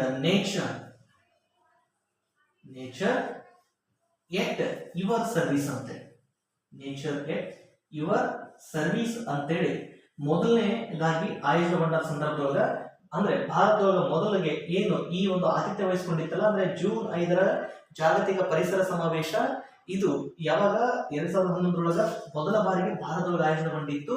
ಅದರ ಥೀಮ್ ಏನಾಗಿತ್ತು ಅಂದ್ರೆ ಕಾಡುಗಳು ಪ್ರಕೃತಿ ನಿಮ್ಮ ಸೇವೆಯಲ್ಲಿ, forest nature at your service ಎನ್ನುವಂತದ್ದು ಈ ಭಾರತದಲ್ಲಿ ನಡೆದಂತಹ ಈ ಮೊದಲ ಈ ಒಂದು ಜೂನ್ 5ರ ವಿಶ್ವ ಜಾಗತಿಕ ಪರಿಸರ ಸಮಾವೇಶದ ಥೀಮ್ ಆಗಿರ್ತಕ್ಕಂಥದ್ದು ನೆನಪಿರಲಿ. ಇದನ್ನು ಕೂಡ ಪ್ರಶ್ನೆ ಕೇಳೋ ಸಾಧ್ಯತೆ ಇರ್ತಾರೆ. ಇದಾದ್ಮೇಲೆ ಮತ್ತೆ ಭಾರತದೊಳಗ ಈ ವಿಶ್ವ ಪರಿಸರ ದಿನದ ಜಾಗತಿಕ ಸಮಾವೇಶ ಆಯೋಜನೆಗೊಂಡಿದ್ದ ಯಾವಾಗಂದ್ರೆ 2018ರೊಳಗ ಅವುಗಳನ್ನು ಕೂಡ ದೆಹಲಿ ಒಳಗೆ ಆಯೋಜನೆಗೊಂಡಿರ್ತಕ್ಕಂಥದ್ದು. ಇದು ಈ ಎರಡು ಸಮಾವೇಶಗಳು ಇಡೀ ಪ್ರಪಂಚದೊಳಗ ಭಾರತದೊಳಗ 2 ಬಾರಿ ಆಯೋಜನೆಗೊಂಡಿರ್ತಕ್ಕಂಥದ್ದು. ಈ ಸಂದರ್ಭದೊಳಗ ಥೀಮ್ ಏನಾಗಿತ್ತು ಅಂತಂದ್ರೆ ಬೀಟ್ ದ ಪ್ಲಾಸ್ಟಿಕ್ ಪೊಲ್ಯೂಷನ್ ಅಂತ ಇತ್ತು. ಬೀಟ್ ಪ್ಲಾಸ್ಟಿಕ್ ಮಾಲಿನ್ಯ ಅಂತೇಳಿ, ಪ್ಲಾಸ್ಟಿಕ್ ಮಾಲಿನ್ಯ. ಸೊ ಬೀಟ್ ಪ್ಲಾಸ್ಟಿಕ್ ಮಾಲಿನ್ಯ ಅನ್ನುವಂಥದ್ದು ಥೀಮ್ ಆಗಿತ್ತು. ಅಂದ್ರೆ ಬೀಟ್ ದ ಪ್ಲಾಸ್ಟಿಕ್ ಪೊಲ್ಯೂಷನ್ ಅಂತ, ಬೀಟ್ ದ ಪ್ಲಾಸ್ಟಿಕ್ ಪೊಲ್ಯೂಷನ್ 2018ರೊಳಗ. ಸೊ ಇಲ್ಲಿಂದ ಇಲ್ಲೇನಾಯ್ತು, ಪರಿಸರವನ್ನ ಉಳಿಸೋದಕ್ಕೆ 3 Rಗಳು ಅನ್ನುವಂತಹ ಒಂದು ಕಲ್ಪನೆ ಬಂತು. ನೆನಪು, ಪರಿಸರವನ್ನ ಉಳಿಸೋದಕ್ಕೆ 3 Rಗಳು. ಅವು ಏನಪ್ಪಾ ಅಂತಂದ್ರೆ ರೆಡ್ಯೂಸ್, ರೀಸೈಕಲ್ ಅಂಡ್ ರೀಯೂಸ್ ಅಂತ ಬಂದು. Reduce, recycle, reuse. ನೆನಪಲ್ಲಿ ರೆಡ್ಯೂಸ್ ಅನ್ನಪ್ಪ ಅಂತಂದ್ರೆ ಏನು, ರೀಸೈಕಲ್ ಅಂತಂದ್ರೆ ಏನು, ದೆನ್ ರೀಯೂಸ್ ಅಂದ್ರೆ ಏನು ಅಂತ ಬಂದಾಗ ರೆಡ್ಯೂಸ್ ಅನ್ನಪ್ಪ ಅಂತಂದ್ರೆ ಕಡಿಮೆಗೊಳಿಸೋದು. ಏನ್ ಕಡಿಮೆಗೊಳಿಸೋದು, ಪ್ಲಾಸ್ಟಿಕ್ ನ ಬಳಕೆಯನ್ನ ಕಡಿಮೆಗೊಳಿಸ್ತಕ್ಕಂಥದ್ದು. ರೀಸೈಕಲ್ ಅನ್ನಪ್ಪ ಅಂತಂದ್ರೆ ಅರ್ಥ ಏನು, ಪುನರುಜ್ಜೀವನಗೊಳಿಸ್ತಕ್ಕಂಥದ್ದು, ಪುನರಾವರ್ತನೆ ಮಾಡ್ತಕ್ಕಂಥ, ಅಂದ್ರೆ ಪುನರುಜ್ಜೀವನಗೊಳಿಸೋದು ಅಂತ ಬರ್ತದೆ ಇಲ್ಲಿ. ಪುನರುಜ್ಜೀವನಗೊಳಿಸೋದಂದ್ರೆ ಅರ್ಥ ಏನು, ಈ ಪ್ಲಾಸ್ಟಿಕ್ ಬಳಕೆ ಮಾಡೋದ್ರ ಬದಲಾಗಿ, ಪ್ಲಾಸ್ಟಿಕ್ ನ ಬದಲಾಗಿ 2 ಸರ್ತಿ 3 ಸರ್ತಿ ಬಳಕೆಗೊಳ್ಳುವಂತಹ ವಸ್ತುಗಳು. ಈಗ ಫಾರ್ ಎಕ್ಸಾಂಪಲ್ ಇಲ್ಲಿ ಮಣ್ಣಿನ ಪಾತ್ರೆ ಇದೆ. ಈ ಮಣ್ಣಿನ ಒಂದು ಲೋಟವನ್ನ, ಅಂದ್ರೆ ಪ್ಲಾಸ್ಟಿಕ್ ಲೋಟ ಬಳಕೆ ಮಾಡಿದ್ರೆ ಮಣ್ಣಿನ ಲೋಟವನ್ನ, ಈ ಪ್ಲಾಸ್ಟಿಕ್ ಲೋಟವನ್ನ 1 ಸರ್ತಿ ಬಳಕೆ ಮಾಡಿದ್ರೆ ಆಯ್ತದ, ಮತ್ತೆ ಬಳಕೆ ಆಗಂಗಿಲ್ಲ. ಆದ್ರೆ ಪುನಃ ಬಳಕೆಗೆ ಬರುವಂತಹ ವಸ್ತುಗಳನ್ನ ಇಲ್ಲಿ ಪುನರುಜ್ಜೀವನಗೊಳಿಸಿದ್ರೆ ಪುನಃ ಬಳಕೆ ಮಾಡ್ಕೊಳ್ರಿ. ಒಂದ್ ವೇಳೆ ಏನಾದ್ರೂ ಈಗ ಫಾರ್ ಎಕ್ಸಾಂಪಲ್ ತಾಮ್ರದ ಲೋಟ ಏನಾದ್ರೂ ನಗ್ಗೋಗಿದೆ ಅಥವಾ ಮುರಿದೋಗಿದೆ ಅಂತಂದ್ರೆ ಅದನ್ನ ಮತ್ತೆ ರೀಯೂಸ್ ಮಾಡ್ಕೊಳ್ರಿ, ಅಂದ್ರೆ ರೀಸೈಕಲ್. ಅಂತಹ ಒಂದು ಉದಾಹರಣೆ ಇಟ್ಕೊಂಡು ರೀಸೈಕಲ್ ಮಾಡ್ಕೊಳ್ರಿ ಅಂತ ಹೇಳ್ತು. ದೆನ್ ರೀಯೂಸ್ ಏನಪ್ಪಾ ಅಂತಂದ್ರೆ ಒಂದು ವಸ್ತು, ಅಂದ್ರೆ ಪುನಃ ಬಳಕೆಗೆ ಬರುವಂತಹ ವಸ್ತುಗಳನ್ನ ಬಳಕೆ ಮಾಡ್ಕೊಳ್ರಿ ಎನ್ನುವ ಒಂದು ಥೀಮ್ ಅನ್ನು ಇಟ್ಕೊಂಡಿದ್ದು. ಅಂದ್ರೆ ಈ ಬೀಟ್ ಪ್ಲಾಸ್ಟಿಕ್ ಪೊಲ್ಯೂಷನ್ ಅಂತಂದ್ರೆ ಇಲ್ಲಿ ಪರಿಸರವನ್ನು ಉಳಿಸೋದಕ್ಕೆ ಆಗಿನ ಸಂದರ್ಭದೊಳಗ 3 R ಅಂತಂದ್ರೆ ರೆಡ್ಯೂಸ್, ರೀಸೈಕಲ್, ರೀಯೂಸ್. ಕಳೆದ ವರ್ಷದ KSRP PSI ನೊಳಗೆ ಇದು ಪ್ರಶ್ನೆ ಕೇಳಿ ನೋಡ್ರಿ, 3 Rಗಳಂದ್ರೆ ಏನು ಅಂತಂದ್ರೆ 3 R is nothing but reduce, ಕಡಿತಗೊಳಿಸುವುದು, ರೀಸೈಕಲ್ ಪುನರುಜ್ಜೀವನಗೊಳಿಸ್ತಕ್ಕಂಥದ್ದು, ರೀಯೂಸ್ ಪುನಃ ಬಳಕೆ ಮಾಡ್ಲಿಕ್ಕೆ ಅವಕಾಶ ಆಗ್ತಕ್ಕಂಥದ್ದು. ಈ ರೀತಿ ಇರ್ತಕ್ಕಂಥದ್ದು. ಜೊತೆಗೆ 2021ರ ಇವತ್ತಿನ ಏನೈತಲ್ಲ ಪರಿಸರ ವ್ಯವಸ್ಥೆಯ ಪುನಃ ಸ್ಥಾಪನೆ ಅಂತಂದಿದೆ, ರಿಸ್ಟೋರೇಷನ್ ಅಂತಂದೇಳಿ, ಇಕೋಸಿಸ್ಟಮ್ ರಿಸ್ಟೋರೇಷನ್. ಈ ಇಕೋಸಿಸ್ಟಮ್ ರಿಸ್ಟೋರೇಷನ್ ಕೂಡ 3 R ನ ಥೀಮ್ ಇದೆ. ಆ 3 R ನ ಥೀಮ್ ಏನು ಮುಂದೆ ನೋಡೋಣ. ಸೊ ಈ 3 R ನ ಥೀಮ್ ಏನಾಗಿತ್ತು, ಪ್ಲಾಸ್ಟಿಕ್ ಅನ್ನ ಪೊಲ್ಯೂಟ್ ಮಾಡೋದು, ಅಂದ್ರೆ ಪ್ಲಾಸ್ಟಿಕ್ ಅನ್ನ ಬೀಟ್ ಮಾಡೋದಾಗಿತ್ತು. ಅದಕ್ಕಿದ್ದಂತಹ 3 R ಅಂತಂದ್ರೆ reduce, recycle, reuse. This is very important. So ಇದನ್ನು ನೆನಪಿಟ್ಕೊಳ್ಳಕ್ ಸಾಧ್ಯ ಇದೆ. ಇದು ಎಷ್ಟರಲ್ಲಿ 2018ರೊಳಗೆ. ಇದು ಅಂದ್ರೆ ಈ ಒಂದು ಪ್ಲಾಸ್ಟಿಕ್ ಇದೇ ಸಮಾವೇಶದಿಂದ ಬಂದಿರಲಿಲ್ಲ. ಈ ಸಮಾವೇಶ ಆದ ನಂತರ ಈ 3 Rಗಳೇನೋದು ಹೆಚ್ಚು ಪ್ರಚಲಿತಕ್ಕೆ ಬರೋದಕ್ಕೆ ಕಾರಣ ಆಯ್ತು. ಇದಾದ್ಮೇಲೆ ನಾವು ಇತ್ತೀಚಿನ ಕೆಲವೊಂದು ಈ ಜಾಗತಿಕ ಪರಿಸರ ಸಮಾವೇಶಗಳು ಜೂನ್ 5ರಂದು ಎಲ್ಲೆಲ್ಲಿ ಆಯೋಜನೆಗೊಂಡು ಮತ್ತು ಆತಿಥ್ಯವನ್ನು ಯಾವ ವಹಿಸ್ಕೊಂಡು ಬಂದಿದ್ದು ಅನ್ನೋದನ್ನ ಗಮನಿಸೋದಾದ್ರೆ ಇಲ್ಲಿ ಇವೆರಡು ಭಾರತದೊಳಗ ಜೂನ್ 5ರ ಪರಿಸರ ದಿನದ ಆತಿಥ್ಯ ಯಾವಾಗಂದ್ರೆ 2011, 2018 ಅವುಗಳ ಥೀಮ್ ಕೂಡ ನೋಡ್ಕೊಂಡಾಯ್ತು. ಸೊ ಇತ್ತೀಚಿನ ದಿನಮಾನಗಳಲ್ಲಿ ವಿಶ್ವ ಜಾಗತಿಕ ಸಮಾವೇಶಗಳು ಅಂದ್ರೆ ಈ ಜೂನ್ 5ರ ಆತಿಥ್ಯವನ್ನು ಯಾವ್ಯಾವ ರಾಷ್ಟ್ರಗಳು ವಹಿಸಿಕೊಂಡಿದ್ದು ಇತ್ತೀಚಿನ ದಿನಮಾನ ಅಂದ್ರೆ 2019ರೊಳಗ ಚೀನಾ ವಹಿಸಿಕೊಂಡಿತ್ತು. 2019ರೊಳಗ ಚೀನಾ ವಹಿಸಿಕೊಂಡಿತ್ತು. ಇದರ ಥೀಮ್ ಏನಾಗಿತ್ತಪ್ಪ ಅಂದ್ರೆ ಬೀಟ್ ಏರ್ ಪೊಲ್ಯೂಷನ್ ಅಂತ ಇತ್ತು. ಬೀಟ್ ಏರ್ ಪೊಲ್ಯೂಷನ್ ಅಂದ್ರೆ ಬೀಟ್ ವಾಯು ಮಾಲಿನ್ಯ ಅಂತ, ಬೀಟ್ ವಾಯು ಮಾಲಿನ್ಯ ಎನ್ನುವಂತಹದ್ದಿತ್ತು. ಸೊ ನೆನಪಿರ್ಲಿ, ಇವಾಗ ನೆನಪಿರ್ಲಿ, ಈಗ ಭಾರತದೊಳಗ ದೆಹಲಿ ಪ್ರಪಂಚದಲ್ಲಿ ಅತಿ ಹೆಚ್ಚು ಕಲುಷಿತ ಇರುವಂತಹ ನಗರಗಳಲ್ಲಿ, ಅಂದ್ರೆ ಅತಿ ಹೆಚ್ಚು ವಾಯು ಮಾಲಿನ್ಯಕ್ಕೆ ಒಳಗಾಗಿರುವ ನಗರಗಳಲ್ಲಿ ದೆಹಲಿ ಹೇಗಿದೆಯೋ ಅದೇ ರೀತಿ ಒಳಗ ಚೀನಾದ ಬೀಜಿಂಗು ಕೂಡ ಏನಾಗಿತ್ತು, ಅತಿ ಹೆಚ್ಚು ವಾಯು ಮಾಲಿನ್ಯಕ್ಕೆ ತುತ್ತಾಗ್ತಾ ಇತ್ತು. ಸೊ ಈ ನಗರಗಳು ಎಷ್ಟರ ಮಟ್ಟಿಗೆ ಇವತ್ತು ಏರ್ ಪಲ್ಯೂಟ್ ಆಗಿದ್ದಾವೆ ಅಂತಂದ್ರೆ ಅಲ್ಲಿಯ ಜನಸಾಮಾನ್ಯರು ವಾಸಯೋಗ್ಯ ಮಾಡ್ಲಿಕ್ಕೂ ಕೂಡ ಅಲ್ಲಿಯ ಪರಿಸರ ವ್ಯವಸ್ಥೆ ಇವತ್ತು ಅಷ್ಟು ಸೂಕ್ತವಾಗಿಲ್ಲ. ಅಲ್ಲಿ ಹೇಗಿದೆ ಅಂದ್ರೆ ಈ ಆಕ್ಸಿಜನ್ ಮಾಸ್ಕ್ ಅನ್ನ ಹಾಕೊಂಡು ತಿರುಗಾಡುವಂತಹ ಪರಿಸ್ಥಿತಿ ಇವತ್ತು ನಿರ್ಮಾಣ ಆಗ್ಯದ.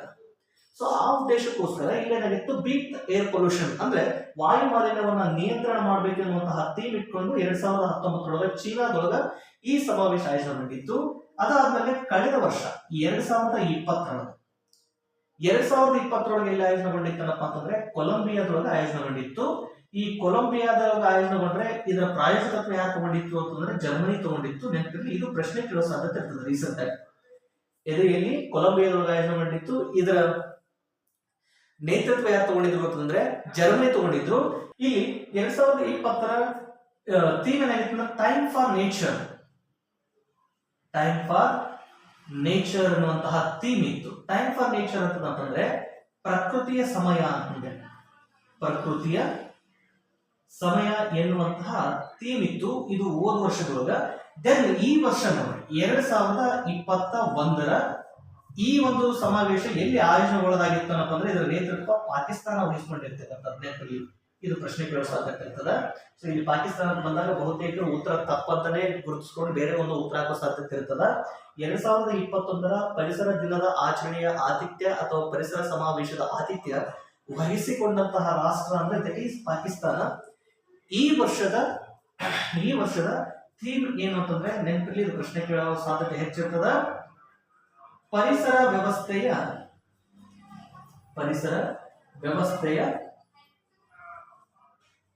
ವ್ಯವಸ್ಥೆಯ ಪುನಃಸ್ಥಾಪನೆ ಅಂತ ಇದೆ.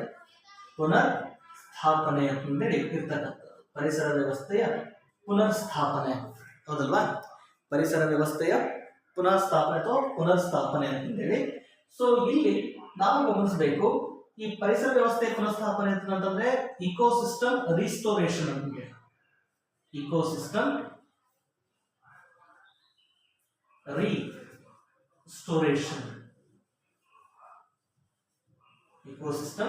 ರಿಸ್ಟೋರೇಷನ್ ಅಂತಂದ್ರೆ. ಸೊ ಇಲ್ಲಿ ಈ ವರ್ಷ ಇಕೋಸಿಸ್ಟಮ್ ನ ರಿಸ್ಟೋರೇಷನ್ ನ ಉದ್ದೇಶ ಅಂತ ಬಂದಾಗ ಇವತ್ತ ಪರಿಸರ ವ್ಯವಸ್ಥೆ ಒಳಗ ನಾವು ಗಮನಿಸ್ತಾ ಇದ್ದೀವಿ, ಈ ಜಾಗತಿಕ ತಾಪಮಾನ ಹೀಗೆ ಮುಂದುವರ್ಕೊಂತ ಹೋಯ್ತು ಅಂತಂದ್ರೆ ವೆರಿ ಇಂಪಾರ್ಟೆಂಟ್, ಇಲ್ಲಿ ಕೆಲವೊಂದು ಪಾಯಿಂಟ್ಗಳನ್ನ ನೆನಪಿಟ್ಕೊಳ್ರಿ.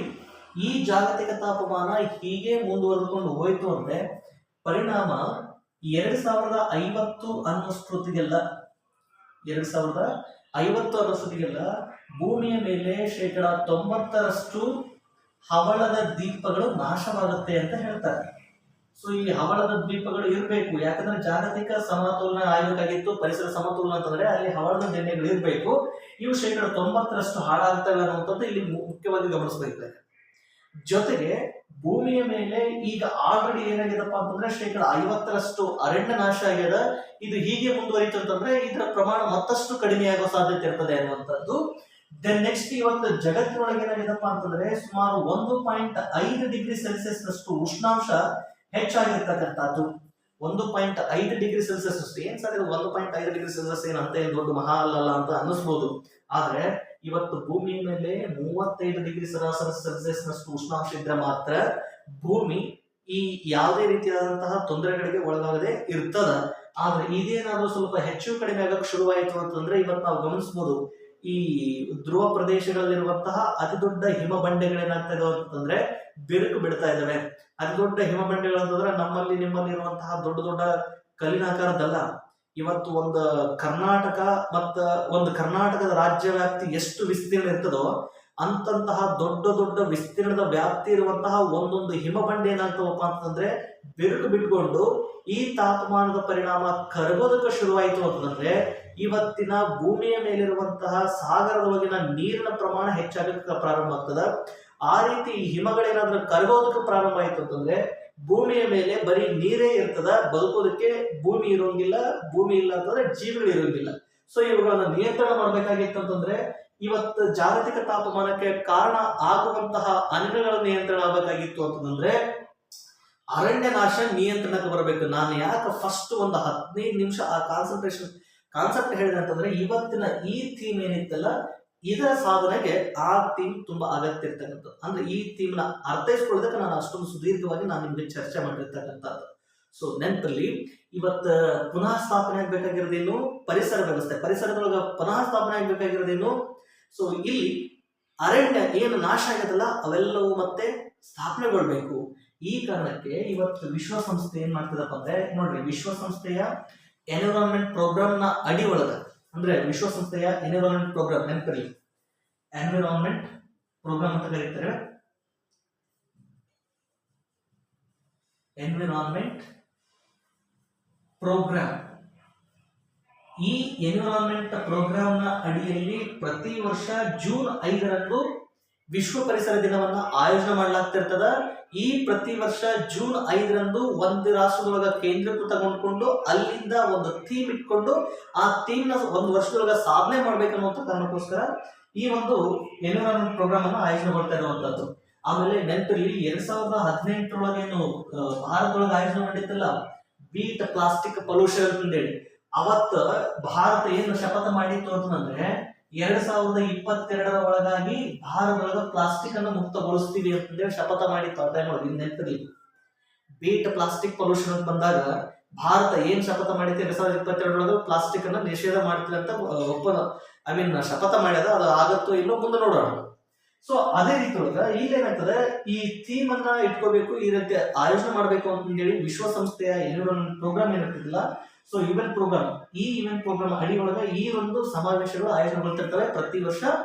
ಇಡೀ ಭಾರತದ ಅಂದ್ರೆ ಪ್ರಪಂಚದ ಬಹುತೇಕ ರಾಷ್ಟ್ರಗಳು ಜೂನ್ 5ರಂದು ಈ ಜಾಗತಿಕ ಪರಿಸರ ದಿನಾಚರಣೆಯನ್ನ ಆಚರಣೆ ಮಾಡ್ತಕ್ಕಂಥದ್ದು. ಸೊ ನೆನಪಿರ್ಲಿ, ಇವಾಗ ಏನ್ ಮಾಡ್ತಾ ಇದೆ ವಿಶ್ವಸಂಸ್ಥೆ, ಈ ಒಂದು ಜಾಗತಿಕ ಪರಿಸರ ದಿನವನ್ನ ಇಟ್ಕೊಂಡು ಏನು ನಿರ್ಧಾರ ಮಾಡ್ತಾ ಇದೆ ಅಂದ್ರೆ, 2021ರಿಂದ 2030ರವರೆಗಿನ ಈ ದಶಕವನ್ನ, 2021ರಿಂದ 2030ರವರೆಗಿನ ಈ ದಶಕವನ್ನ ರಿಸ್ಟೋರೇಷನ್ ಡಿಕೇಡ್ ಅಂತಂದೇಳಿ ಘೋಷಣೆ ಮಾಡ್ತಾ ಇದೆ. ನೆನಪಿರ್ಲಿ, ರಿಸ್ಟೋರೇಷನ್ ಡಿಕೇಡ್. ಯಾವ ರಿಸ್ಟೋರೇಷನ್? ಇಕೋಸಿಸ್ಟಮ್ ರಿಸ್ಟೋರೇಷನ್ ಅಂತಂದೇಳಿ. ಸೊ ಇಕಾಲಜಿಕಲ್ ಅಂದ್ರೆ ಇಕೋಸಿಸ್ಟಮ್ ರಿಸ್ಟೋರೇಷನ್ ಅಂದ್ರೆ ಇಕೋಸಿಸ್ಟಮ್ ನ ರಿಸ್ಟೋರೇಷನ್ ನ ಡಿಕೇಡ್ ಅಂತ ಘೋಷಣೆ ಮಾಡ್ತಾ ಇದೆ. ಈ ಸಿಸ್ಟಮ್ ನ ರಿಸ್ಟೋರೇಷನ್ ಮಾಡಬೇಕಾಗಿತ್ತಂದ್ರೆ ಮತ್ತೆ ಇಲ್ಲೇನ್ ಮಾಡ್ತಾ ಇದೆ, 3R ಥೀಮ್ ಅನ್ನ ಕೈಗೊಳ್ತಾ ಇದೆ. ಸೊ ಪ್ಲಾಸ್ಟಿಕ್ ಪೊಲ್ಯೂಷನ್ ಅದು ಬೇರೆ 3R. ಈಗ ಈ ರಿಸ್ಟೋರೇಷನ್ ನ 3R ಏನಪ್ಪಾ ಅಂತಂದ್ರೆ, ರೀಇಮ್ಯಾಜಿನ್ ಅಂತ ಬರ್ತದೆ.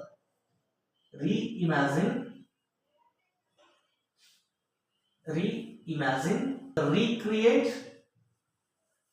And reimagine, recreate and restore ಅಂತ ಬರ್ತದೆ.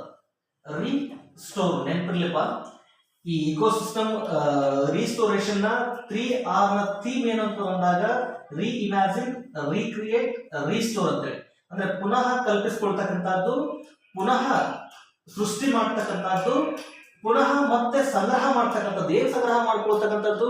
ಇವತ್ತು ಜಾಗತಿಕ ತಾಪಮಾನದ ಪರಿಣಾಮ ಎಲ್ಲೆಲ್ಲಿ ಅಂತರ್ಜಲ ಕುಸಿತ ಆಗ್ಯದೋ ಆ ಅಂತರ್ಜಲ ಕುಸಿತದ ಸಂದರ್ಭದೊಳಗ ಪುನಃ ಅಂತರ್ಜಲ ಸಂಗ್ರಹ ಆಗ್ಬೇಕು. ಅದಕ್ಕೆ ಏನು ಸ್ಟೋರ್ ಮಾಡ್ಲಿಕ್ಕೆ ಪ್ರಯತ್ನ ಮಾಡ್ಬೇಕಲ್ಲ, ಆ ಒಂದು ಥೀಮ್ ಇಟ್ಕೊಂಡು ಈ ವರ್ಷ ಏನ್ ಮಾಡಿದೆ, 2021ರಿಂದ 2030ರ ದಶಕವನ್ನ ಈ ಪರಿಸರ ವ್ಯವಸ್ಥೆಯ ಪುನಃಸ್ಥಾಪನಾ ದಶಕ ಅಂತೇಳಿ ವಿಶ್ವಸಂಸ್ಥೆ ಘೋಷಣೆ ಮಾಡಿದ. ಇದು ವೆರಿ ಇಂಪಾರ್ಟೆಂಟ್, ನೆನಪಿರ್ಲಿ. ಸೊ 2021ರಿಂದ 2030ರವರೆಗಿನ ದಶಕವನ್ನ ಈ ವಿಶ್ವಸಂಸ್ಥೆ ಏನಂತ ಘೋಷಣೆ ಮಾಡಿದೆ ಅಂದ್ರೆ, ಪರಿಸರ ವ್ಯವಸ್ಥೆಯ ಪುನಃಸ್ಥಾಪನಾ ದಶಕ, ಇಕೋಸಿಸ್ಟಮ್ ರಿಸ್ಟೋರೇಷನ್ ಡಿಕೇಡ್ ಅಂತೇಳಿ ಘೋಷಣೆ ಮಾಡಿ ಇಲ್ಲಿ ಏನ್ ಹೇಳ್ತಾ ಇದೆ ಅಂತಂದ್ರೆ, ಎಲ್ಲೆಲ್ಲಿ ಅರಣ್ಯ ನಾಶ ಆಗದ ಅಂದ್ರೆ ಬೆಟ್ಟದ ತುದಿಯಿಂದ ಹಿಡಿದು ಸಮುದ್ರದವರೆಗೆ, ಜೊತೆಗೆ ಮರುಭೂಮಿಯಿಂದ ಹಿಡಿದು ಗಡಿ ಪ್ರದೇಶದವರೆಗಿನ ನಾಶವಾಗಿರುವ ಅಷ್ಟು ಅರಣ್ಯವನ್ನ ಪುನರ್ ಸ್ಥಾಪನೆ ಮಾಡಬೇಕು, ಪುನಃ ನಿರ್ಮಾಣ ಮಾಡಬೇಕು ಎನ್ನುವಂತಹ ಗುರಿ ಇಟ್ಕೊಂಡು ಈ ಡಿಕೇಡ್ ಅನ್ನ ಸ್ಟಾರ್ಟ್ ಮಾಡಿದ್ದಾರೆ. ಸೊ ಈ ವರ್ಷದ ಈ ಒಂದು ಥೀಮ್ ಏನೈತಲ್ಲ, ದಿಸ್ ಇಸ್ ವೆರಿ ಇಂಪಾರ್ಟೆಂಟ್. ಆ ಕಾರಣಕ್ಕೆ ಇದನ್ನ ನೆನ್ಪಿಟ್ಕೊಳ್ಳಕ್ಕೆ ಸಾಧ್ಯ ಆಗಿರ್ಬೇಕು ಫ್ರೆಂಡ್ಸ್. ಸೊ ಇಷ್ಟು ಮಾಹಿತಿಯ ಜೊತೆಗೆ ಇವತ್ತು ಭಾರತದೊಳಗ ಮತ್ತೆ ಕೆಲವೊಂದು ಪರಿಸರ ಸಂರಕ್ಷಣೆ ಸಂಬಂಧಪಟ್ಟಂತಹ ಕಾನೂನುಗಳನ್ನು ಬಂದಾಗ 1988ರೊಳಗ ರಾಷ್ಟ್ರೀಯ ಅರಣ್ಯ ನೀತಿ ಅಂತದ. ಇವು ಪ್ರಶ್ನೆ ಕೇಳ್ತಿರ್ತಾರೆ, ನೆನ್ಪಿಟ್ಕೊಳ್ರಿ. 1988ರೊಳಗ ರಾಷ್ಟ್ರೀಯ ಅರಣ್ಯ ನೀತಿ ಅಂತಂದ್ರೆ ಘೋಷಣೆ ಮಾಡಿದ. ರಾಷ್ಟ್ರೀಯ ಅರಣ್ಯ ನೀತಿ, ನ್ಯಾಷನಲ್ ಫಾರೆಸ್ಟ್ ಪಾಲಿಸಿ ಅಂತಂದೇಳಿ. ಸೊ ಈ ರಾಷ್ಟ್ರೀಯ ಅರಣ್ಯ ನೀತಿ ಏನ್ ಹೇಳ್ತದೆ ಅಂತ ಪ್ರಶ್ನೆ ಕೇಳ್ತಿರ್ತಾರ. ನೆನಪಲ್ಲಿ ಭಾರತದ ಅಂದ್ರೆ ರಾಷ್ಟ್ರದ ಒಟ್ಟು ಭೂಭಾಗದಲ್ಲಿ 33% ಅಷ್ಟು ಅರಣ್ಯ ಇರಬೇಕು ಅಂತಂದೇಳಿ ಈ ರಾಷ್ಟ್ರೀಯ ಅರಣ್ಯ ನೀತಿ ಹೇಳಿತ್ತು. ಜೊತೆಗೆ 1986ರಲ್ಲಿ ಕೂಡ ಏನ್ ಮಾಡಿತ್ತು, ರಾಷ್ಟ್ರೀಯ ಅರಣ್ಯ ನೀತಿ ಅಂತ ಪರಿಸರ ನೀತಿ ಅಂತ ತಗೊಂಡ್ಬಂದಿದ್ರು. ಪರಿಸರ ಸಂರಕ್ಷಣಾ ಕಾಯ್ದೆ ಅಂತಂದೇಳಿ ಇತ್ತು.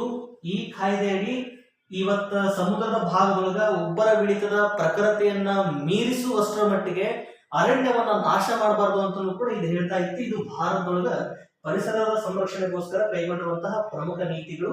ಇವು ನೆನಪಿರಲಿ. ಇವುಗಳ ಜೊತೆಗೆ ಸಾಕಷ್ಟು ಭಾರತ ಮತ್ತು ರಾಜ್ಯ ಸರ್ಕಾರಗಳು ಈ ಪರಿಸರ ಸಂರಕ್ಷಣೆಗಾಗಿ ಸಾಕಷ್ಟು ಹೊಸ ಕಾರ್ಯಕ್ರಮಗಳನ್ನ ಜಾರಿ ತಗೊಂಡು ಬಂದಾದ.